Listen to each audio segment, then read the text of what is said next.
Lorong, I think, has always been a little special for Singaporeans. There's always been a negative image. It's all about the sex or the food, but actually it's very, very rich in its built heritage in terms of lots of conservation buildings and also its cultural heritage, because you've got a lot of these old trades that still exist here.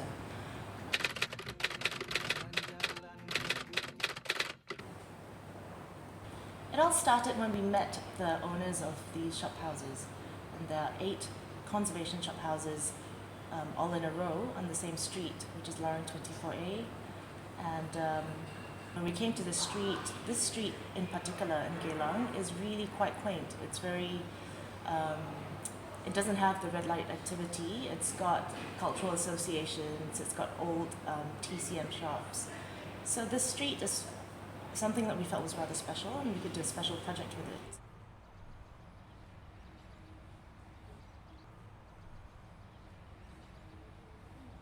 Because this is our built heritage, it gives us a sense of identity.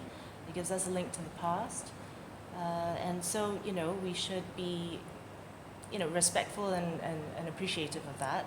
But at the same time, it doesn't mean that you can't interact with it. It can actually still be adapted to be part of modern life, just like these shophouses you see.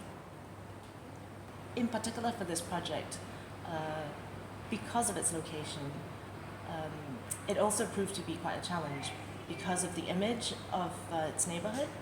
So I think, in addition to actually building these things, we also had to change, I think, people's perception of the area to kind of invite them to come in and experience the project as well.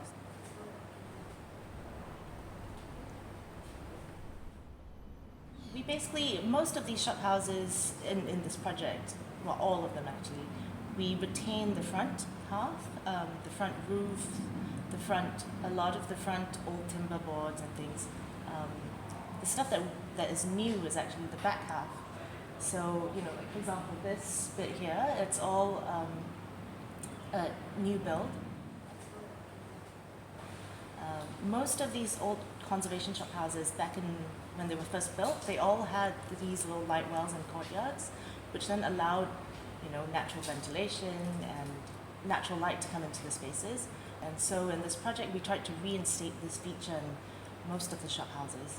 So the point is that, once you put something like this in, the space doesn't feel long and narrow.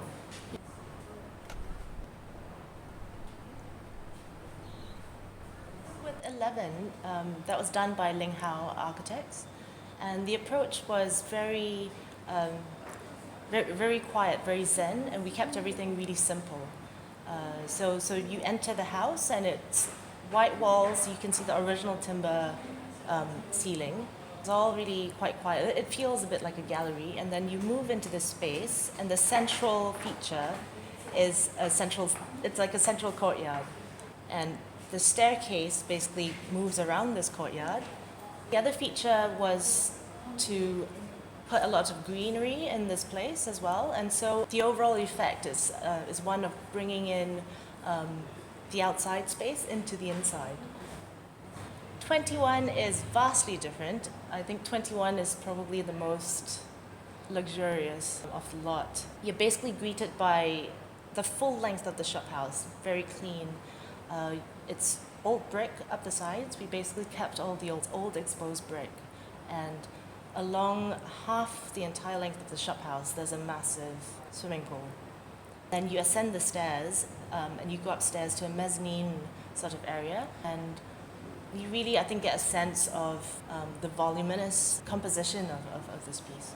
What I like is the uniqueness of this house, I walked in this house and I just thought, that's it, right? It's kind of love at first sight. I think the first thing is really, you see the outside, right? Which is like the same than all the other 25 or so next to it. So it's the old style. And then you open the door and you go like, wow, right? It's a surprise, because super modern inside meets the old of the outside.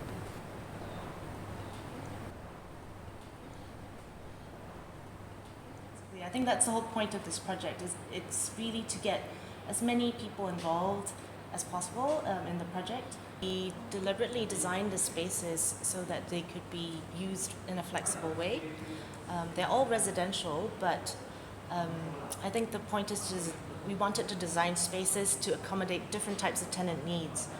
We want to invite people to experience this project and the spaces that we've created so that they can sort of build their own memories and experiences.